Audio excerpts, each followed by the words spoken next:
Em uma noite fria e nebulosa na pequena cidade de Vale Escuro, João, um rapaz curioso e destemido, decidiu que estava na hora de enfrentar seus medos.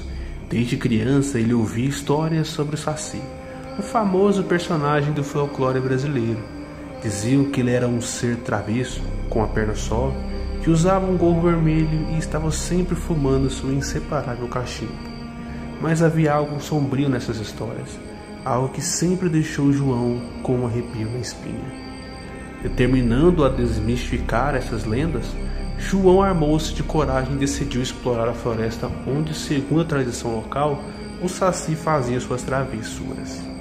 A lua cheia lançava sombras longas e inquietantes enquanto ele adentrava a mata, guiado apenas pela luz de sua lanterna e pelo som dos próprios passos. A floresta parecia viva naquela noite, com o farfalhar das flores e os ruídos dos animais noturnos. De repente, o som do vento mudou, transformando-se em um assobio agudo e persistente. João parou, olhou ao redor, tentando identificar a origem do som. Foi então que ele percebeu que o assobio vinha de todas as direções, como se a própria floresta estivesse zombando dele. E então ele o viu. No meio de uma clareira, iluminado pela luz pálida da lua, estava o Saci, pequeno, com uma perna só, girando freneticamente em torno de si mesmo. O gorro vermelho e o cachimbo eram inconfundíveis, mas os olhos do Saci tinham um brilho sinistro que congelou João no lugar. "Você veio me procurar, João?" perguntou o Saci com a voz que parecia sair de todos os cantos da floresta. João engoliu em seco, tentando encontrar sua voz. Eu queria saber se você é real", respondeu ele, quase em um sussurro. O Saci riu, uma risada que ecoou pelas florestas como um trovão distante.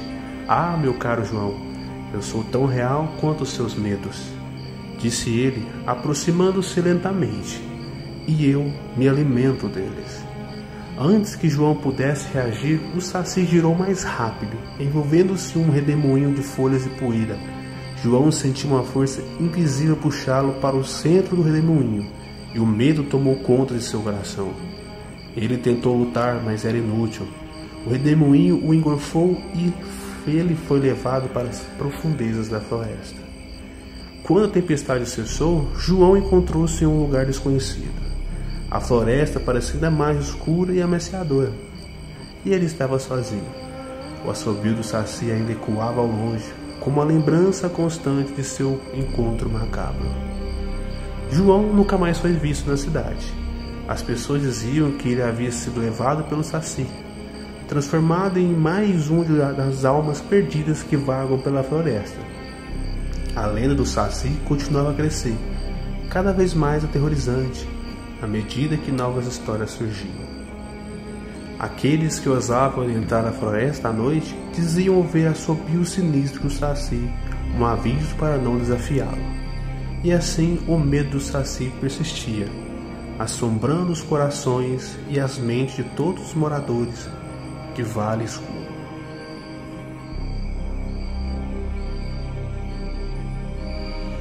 Na pequena vila de Mata Verde, cercada por densas florestas, vivia um grupo de jovens aventureiros que adoravam explorar a natureza. Entre eles estava Pedro, um rapaz cético e desconfiado, sempre em busca de novas emoções. As histórias sobre o Curupira, o misterioso guardião das florestas com o pé virado para trás, nunca o assustaram. Para Pedro, elas eram apenas lendas antigas.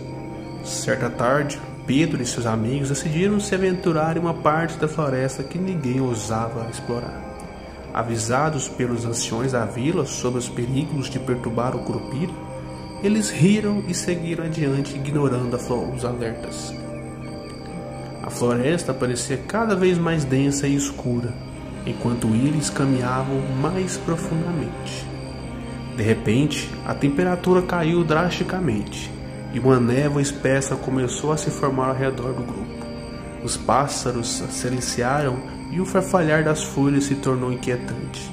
Pedro, sentindo um calafrio na espinha, tentou tranquilizar os seus amigos, mas o medo começava a tomar conta de seus corações. Foi então que viram marcas estranhas no chão, pegadas que pareciam seguir em direções opostas. "É o Curupira!" exclamou um dos amigos, e todos se entreolharam nervosos. Pedro, no entanto, decidiu seguir as pegadas, determinado a provar que tudo não passava de superstições. Enquanto seguiam as pegadas, a sensação de estarem sendo observados aumentava. De repente, um assobio agudo e estridente ecoou pela floresta, fazendo-os congelar no lugar. As pegadas começaram a se mover por conta própria, como se uma força invisível as estivesse guiando. Foi então que ele apareceu. O Curupira, com seus cabelos vermelhos flamejantes e olhos brilhantes como brasa, surgiu diante deles. Seus pés virados para trás eram tão bizarros quanto diziam as lendas. "Vocês ousaram perturbar a minha floresta", disse ele, com a voz que reverberava pelo ar. "Agora pagarão o preço." Pedro tentou falar, mas sua voz falhou. Antes que pudessem reagir, o Curupira girou em um redemoinho de folhas e vento, fazendo com que a floresta parecesse viva. Árvores se contorciam, raízes se erguiam do chão e galhos se entrelaçavam, formando uma prisão natural ao redor dos jovens. Desesperados, Pedro e seus amigos tentaram escapar, mas era inútil. A floresta, sob o controle de Curupira, parecia se fechar cada vez mais, tornando a fuga impossível. Os sussurros do guardião ecoavam em suas mentes, prometendo que eles nunca mais veriam a luz do dia. Quando a manhã chegou, os anciões da vila perceberam que os jovens não haviam retornado. Temendo o pior, um grupo de busca foi organizado, mas a floresta parecia diferente, mais sombria e hostil. Nenhum sinal de Pedro e seus amigos foi encontrado. A lenda do Curupira cresceu ainda mais, e a vila de Mata Verde nunca mais foi a mesma. Naquele dia em diante, a floresta era evitada, e as histórias do guardião vingativo eram contadas às novas gerações como um aviso: nunca perturbe o Curupira, pois a sua vingança é implacável. Famílias até hoje sofrem a perda de seus filhos.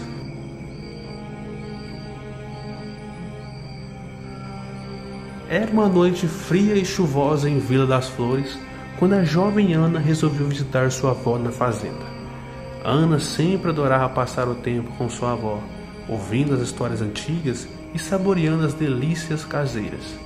Mas naquela noite, a avó de Ana parecia preocupada. "Minha neta, você conhece a lenda da Cuca?" perguntou a avó com a voz trêmula. Ana balançou a cabeça curiosa. "Dizem que a Cuca é uma bruxa velha de aparência monstruosa, que rapta crianças desobedientes e a leva para a sua caverna sombria nas florestas." Ana sorriu, achando que era apenas uma história para assustar crianças. Mas sua avó continuou: "Há muitos anos, uma menina desapareceu na floresta, e até hoje ninguém a encontrou. Desde então, ninguém ousa sair à noite por medo da Cuca." Naquela mesma noite, enquanto Ana tentava dormir, ouviu um barulho estranho vindo do lado de fora da janela. Curiosa e sem acreditar na lenda, decidiu investigar. Colocou um casaco e saiu em direção à floresta. A chuva tinha cessado, mas um nevoeiro espesso cobria o caminho. A lua cheia estava encoberta por nuvens escuras, dando ao ambiente uma atmosfera sombria e misteriosa. Caminhando pela trilha úmida, Ana ouviu passos atrás dela. Acelerou, mas os passos a seguiam, cada vez mais próximos. Seu coração disparou quando viu uma sombra se aproximando. De repente, uma mão gelada tocou em seu ombro, e ela se virou para encarar uma coisa muito horrível. Era a Cuca, com seu rosto enrugado, cabelos desgrenhados e olhos brilhantes de malícia. "Ana, Ana!" a Cuca sibilou. "Você foi desobediente ao sair à noite. Agora você vem comigo." A Ana tentou correr, mas a bruxa agarrou com força sobrenatural e a levou para a caverna escondida nas profundezas da floresta.